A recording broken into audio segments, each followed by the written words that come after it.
أعوذ بالله من الشيطان الرجيم. بسم الله الرحمن الرحيم.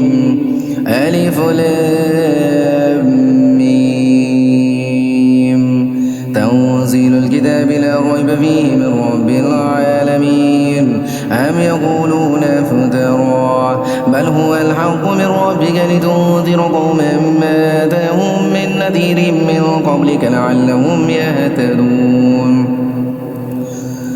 الله الذي خلق السماوات والأرض وما بينهما في 6 أيام ثم استوى على العرش ما لكم من دونه من ولي ولا شفيع أفلا تتذكرون. يدبر الأمر من السماء إلى الأرض ثم يعرج إليه في يوم كان مقداره 1000 سنة مما تعدون.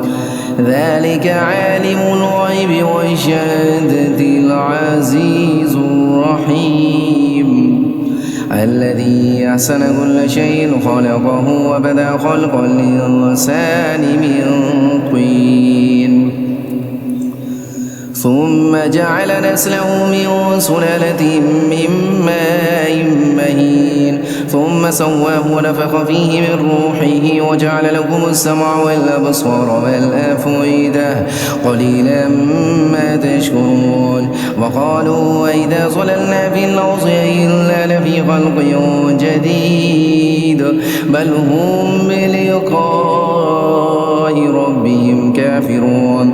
قل يتوفاكم ملك الموت الذي وكل بكم ثم إلى ربكم ترجعون.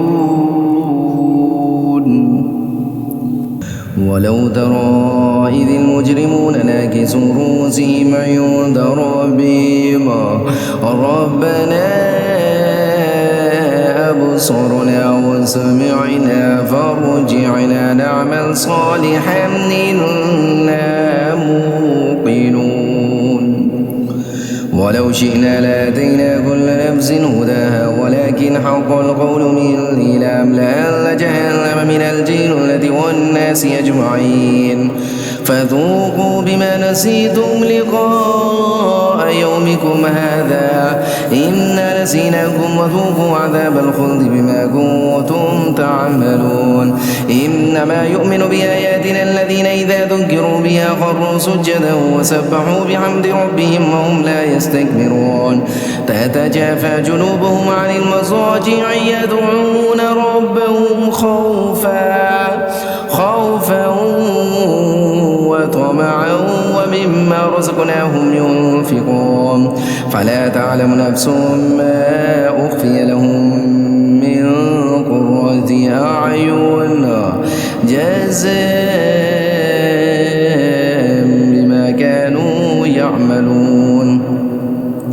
أفمن كان مؤمنا كمن كان فاسقا لا يستوون. أما الذين آمنوا وعملوا الصالحات فلهم جنات المأوى نزلا بما كانوا يعملون.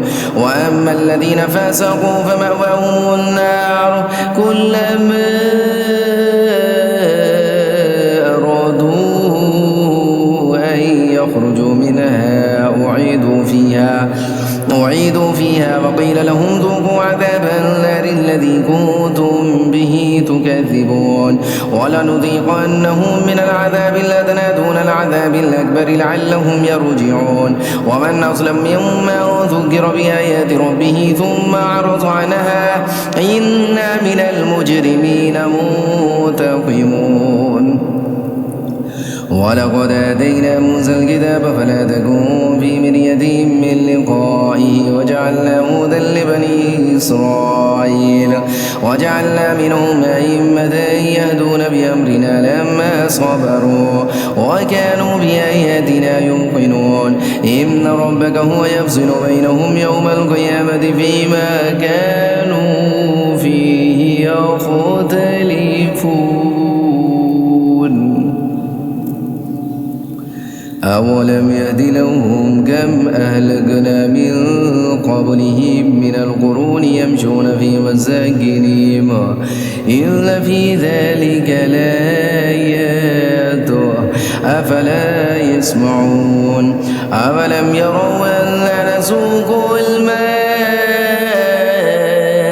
إلى الأرض الجرز فنخرج به زرعا تأكل منه أنعامهم وأنفسهم أفلا يبصرون ويقولون متى هذا الفتح إن كنتم صادقين قل يوم الفتح لا ينفع الذين كفروا إيمانهم ولا هم ينصرون فأعرض عنهم وانتظر إنهم منتظرون صدق الله العظيم.